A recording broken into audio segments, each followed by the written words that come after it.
Ew, gotta get rid of this old Backstreet Boys t-shirt. Tell me why. Because it stinks, boys. Tell me why. I've washed it so many times, but the odor won't come out. Tell me why. No, you tell me why I can't get rid of this odor. Have you tried Downy Rinse and Refresh? It doesn't just cover up odors, it helps remove them. Wow, it worked, guys. Yeah. Downy Rinse and Refresh removes more odor in one wash than the leading value detergent in 3 washes. Find it wherever you buy laundry products. Welcome to the Human Capital Innovations Podcast. We're your source for personal, professional, and organizational growth and development, where we share original research, explore industry trends, and interview executives and thought leaders from across the globe. We hope you join us often for practitioner-oriented content around all things related to leadership, HR, talent management, organizational development, and change management. Maximize your personal and organizational potential with Human Capital Innovations Podcast.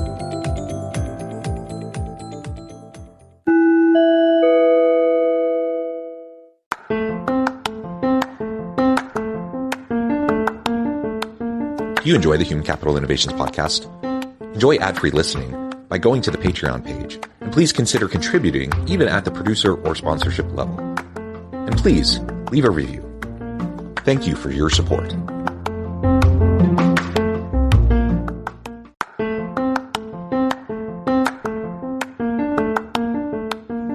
Welcome to the Human Capital Innovations Podcast. In this HCI Podcast episode, I talk with Gemma Burgess about what it means to create an authentic workplace for today's employees.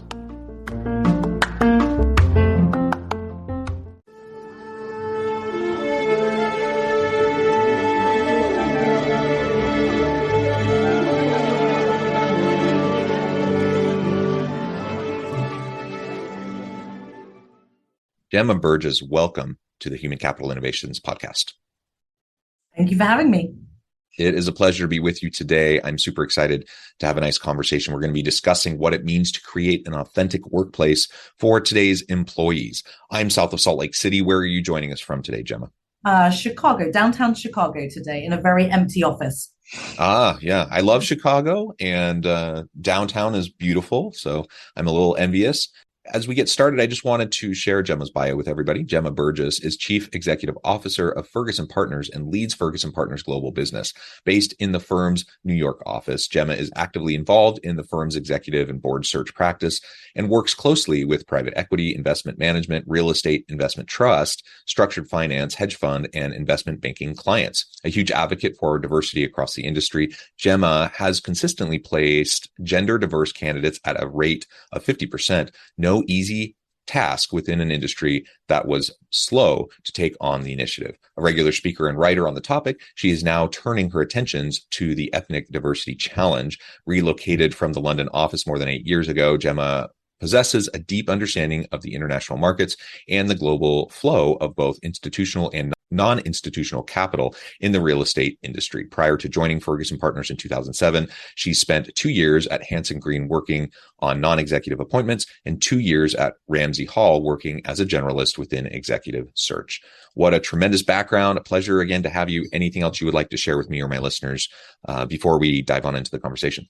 No, I think you did a great job. Thanks, Tom.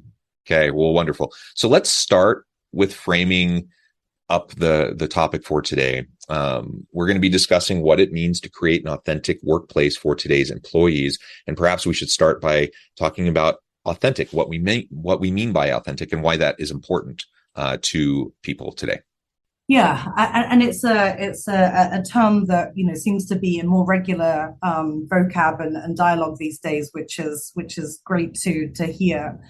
People ask me this all the time, like, what is it to create an authentic workplace? And the simplest way that I can put it is to create an environment, a culture where everyone can turn up as their true selves, that they're not pretending to be someone else or something else to fit in with the status quo. So I think it's sort of embracing the differences of all of us and allowing people to show up as the same person in the office as they are at home. Yeah, that might seem like an obvious no-brainer, like, duh, of course we should be doing that. But that's not traditionally how businesses have worked. Traditionally, at least my experience has been, and the experience of many I've talked to, that you're expected to show up and be quote unquote professional at work, and that you check your emotions at the door, any of the stuff that's going on in your home life, in your social life, any of that stuff, just leave it behind, come to work, do your work, and then you can deal with that when you leave. And the reality is that just doesn't work for us. For most people have complex integrated lives. And if you're trying to bring your whole self to the workplace and really bring your passions and your energies and everything to the work that you do to be creative and innovative, it's a package deal. And I know that means it's more messy, and organizations and leaders sometimes want to mitigate the messiness as much as possible, but it's just the reality. And I think before the pandemic, many individuals just accepted that for the way it is. That's just the way I have to live my life and how my work life is going to be. But over the last couple of years, people have reassessed and they've realized, no, that's actually not the way it needs to be. That was unhealthy. That wasn't sustainable. And people, as they've taken stock and really paid attention to their values and reprioritized, they've decided they're not going to put up with that anymore. And so that's a big driver behind the Great Resignation, the Great Reevaluation. And ultimately, we have to find ways as leaders and within organizations to create a truly authentic workplace. Yeah. How do we go about doing that? Yes, and it boils down to trying to create an environment and a culture where people live without fear. The reason why people have historically tried to fit in is because they didn't want to be held back for not being considered for promotions. They wanted to replicate the behaviors and the interests of people they saw around them. And I think this is true, even back, 15 years ago when I joined the industry. I didn't go to an Ivy League college, and I certainly didn't have a family that were within real estate. And I kept my personal life very secret from the industry for a very long time. And it was only recently, at a conference where I was a speaker that I sort of, shared with folks like my own personal background and journey. And I literally probably had like 200 people reach out to me afterwards and just say, like, this is so interesting. How have we never known this about you? We've known you for 15 years. And it's because fear of not being able to be accepted or to be able to progress in an industry that has historically been very closed to folks from outside of the real estate industry. But I think that fear is hopefully evaporating, and leaders across the industry are truly encouraging their folks to turn up as their authentic self. And I think there's a lot of colleagues across the industry that want to be great allies for individuals that do show up as their authentic self. And I think those are the two things that are key, is that there's got to be the right encouragement from leadership, and there's got to be the right support from the colleagues across a company to give people the confidence that they can be their authentic self, and that there will not be any negative effect upon their career by doing so.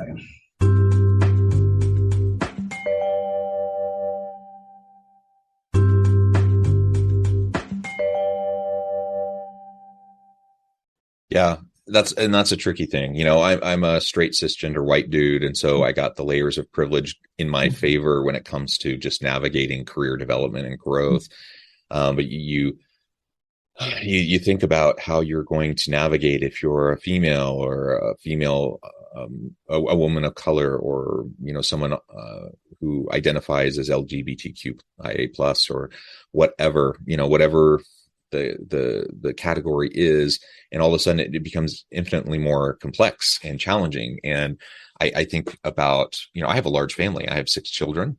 I take that back. It's come up one time in one job search where someone, said, I'm too much of a family man. But other than that, it's never been an issue. It's never been an issue. No one's ever noticed or cared.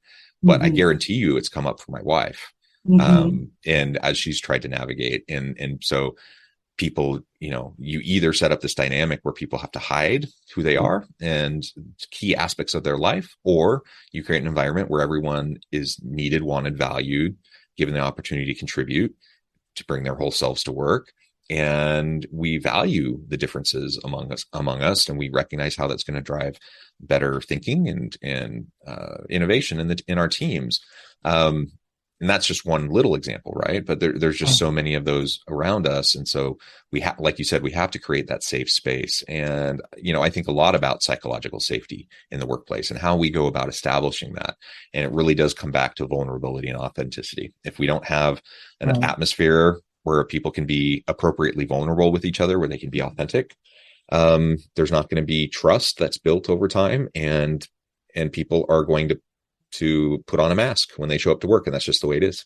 Yeah, and it's tricky, right? Because if you are in a workforce that is not very diverse to begin with, and you sort of look around the room and there's not other folks being their authentic self that looks different to sort of the status quo, then that can be a challenge. So obviously, arm in arm with sort of building authenticity and finding allies across the industry, we've also just got to continue the good work to make our industry as diverse as it possibly can be. And I think that's diverse with regard to, gender, race, ethnicity, sexual preference, all of those things that you mentioned, John. But I also think it has to be a little bit about bringing different mindsets to work. And I think socioeconomic diversity is a massive piece that we can all do a lot with respect to across the industry.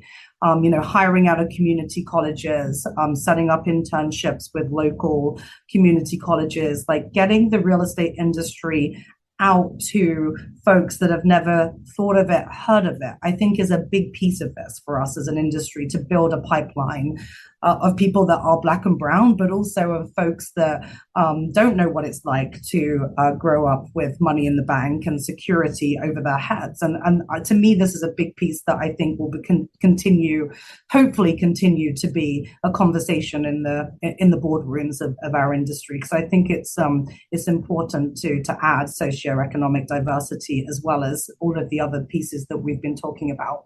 Yeah. And in addition to socioeconomic, as we think about just different forms of cognitive diversity and just so many different things, right? The point is not to just have a big long checklist of let's make sure we have every single person, we have someone represented from every single thing. That's not the point. And that becomes a game that isn't productive. But if we have a mindset in our organization truly towards, a value of diversity, then that will go a really long way in making sure that we're being more fair and equitable in our hiring processes and our promoting of individuals and giving access to resources and all of those sorts of things. And again, I think the two go hand in hand. When we focus on DEI stuff and creating a culture of belonging within the workplace, I think that goes hand in hand with creating a workplace that's more authentic, where people can be their true authentic self and bring who they are to the work that they do. Maybe we're taking it for granted here, but perhaps for a few minutes we need to just address why does this matter? Why is it important to create an authentic workplace for today's employees? Why do millennial and Gen Z individuals in the workforce need this as a key component to their employee experience? Why do they need this, and why do they need this now, I guess, are the two questions that I would sort of ask. And I think whilst, COVID had many of us locked away for a very long time, we are now, in a lot of instances, folks are encouraging their team members to come back into the office and spend some time together. And I think as any leader of any organization would say, that having, osmosis and teams being able to collaborate in person is a good thing for their business. That's where the innovation comes from. That's where, opportunity is sought and found within an organization. So now leaders are faced with the situation where they want to get people back in the office.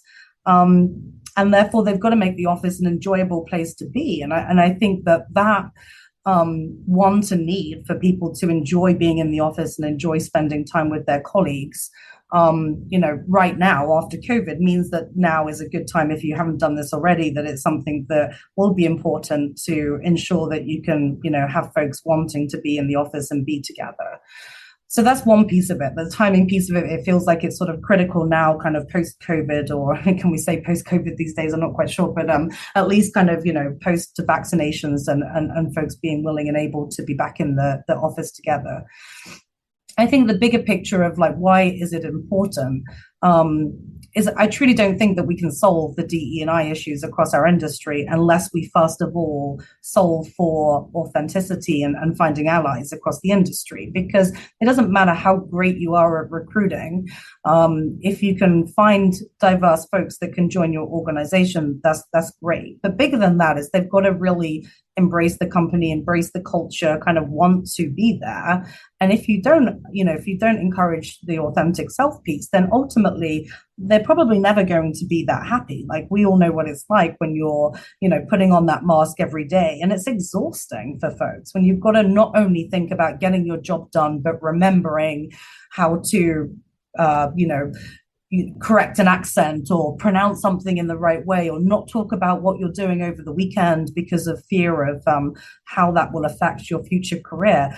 I can only imagine, and I don't know the half of it, I'm sure, like how exhausting that is for an individual. So yeah, I think why now, I think post-COVID, and I think why is it important? Because if we don't fix this, then we truly will never fix the DE&I issues across the industry.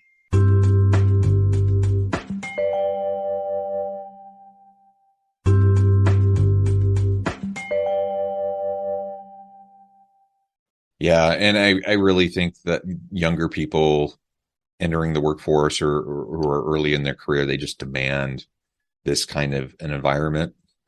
Certainly the DEI conversations, that's just an expectation. That's not like a good to have, like we need to work on this. It's like, it better be this way or I'm not going to work for that company.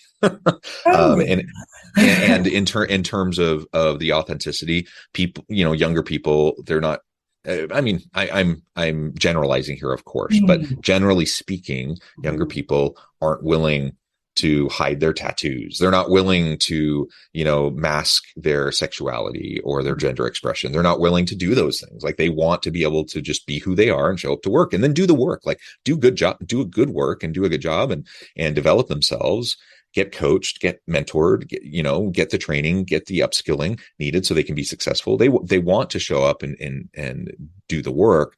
They just don't want to have to go through all the layers of pretending and obfuscating, who they truly are. And so if we don't create an authentic workplace environment, we're just going to lose out on good young talent, period. I'm not sure if there's a more nuanced way to view it, honestly. I'm not a very black and white kind of person, but when it comes to this issue, we are already seeing younger people voting with their feet in mass, and they just aren't willing to work with companies that aren't focusing on this.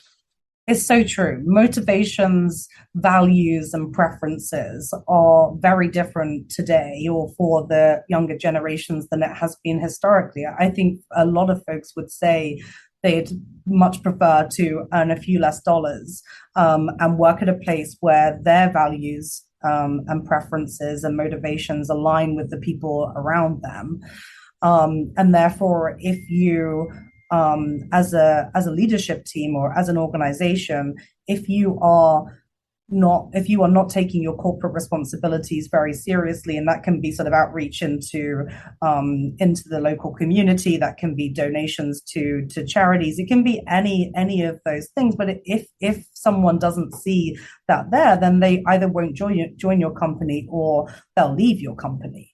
And just the whole kind of ethos about why people go to work and how they go to work has rapidly changed, and I think it will continue to rapidly evolve over the next few years. And again, some of that might be due to COVID, for sure, but I think also some of it is just down to folks having placing an importance on other things more than just money and their role. And therefore, as I say, you've got to create an environment where people can be proud to say that they work at your company, and that they can very publicly, share with their friendship group and their families, etc., kind of what that company stands for. And I don't think even 10 years ago that most folks would have even asked those kind of questions in interviews. But right now, that's kind of top of the list of what people are asking the firms that they're potentially joining. I feel like I'm kind of a millennial Gen Z at heart. I'm a trailing Gen X. Some people call it the Zennial generation, right? Kind of right in between the Gen X and the millennials. Anyways, I'm a university professor, so I'm around younger people all the time, and maybe that's part of it. But I've been telling students for years, as I'm mentoring students and just thinking through career opportunities and development. Like when you go interview for a job, you are interviewing them as much as they are interviewing you. And that is really the mindset you should have. And depending on the economic outlook and the labor market, that's sometimes a hard thing to stick to. If you're kind of desperate for a job and it's hard out there to find work. And I totally get that. But that's not the environment we're in right now. People have options. And even if it's tighter, I still would recommend to people, like, ask those hard questions to the employer, ask to the people who are interviewing you. What is their social mission? What are their core values? How are they demonstrated, and how are those values lived out in the workplace each and every day? Ask those hard questions, because you do not want to be at an organization that you can't mesh with. Organizations talk about fit all the time. They know how important it is.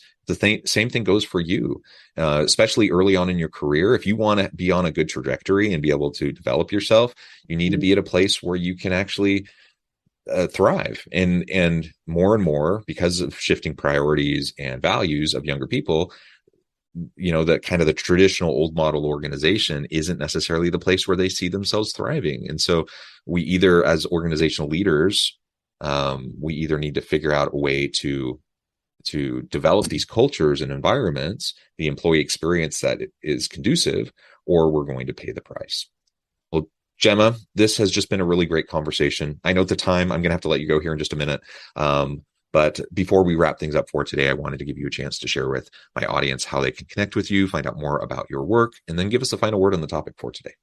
Fantastic. Thanks, John. Yeah, you can check out our Ferguson Partners website where all of our contact details are available. Also find us on LinkedIn and other social media.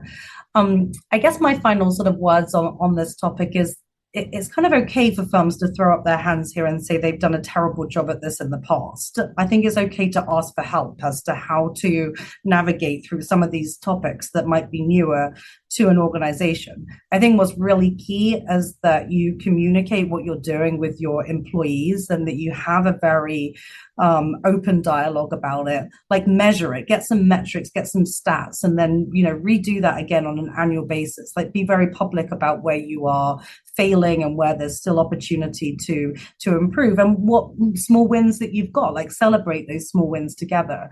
I think that transparency, like owning this piece, is the only way that every firm is going to be able to move forward with regard to this topic. And sometimes this starts with some very difficult conversations. And, if individuals, companies, leaders kind of want help and advice and counsel on this, then reach out to us, because it's obviously very important to us. And I think we've got some great pearls of wisdom that we can share with folks as they navigate through this journey. Wonderful. Thank you so much, Gemma. It's been a real pleasure. I encourage my audience to reach out, get connected, find out more about what Gemma and her team can do for you. And as always, I hope everyone can stay healthy and safe, that you can find meaning and purpose at work each and every day. And I hope you all have a great week. Do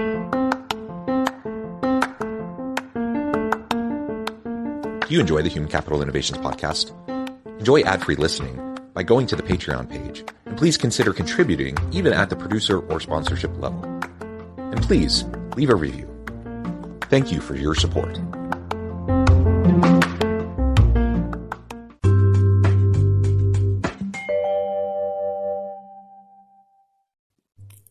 Thanks again for joining us for this episode of the Human Capital Innovations Podcast. I hope you stay healthy and safe and that you have a great week.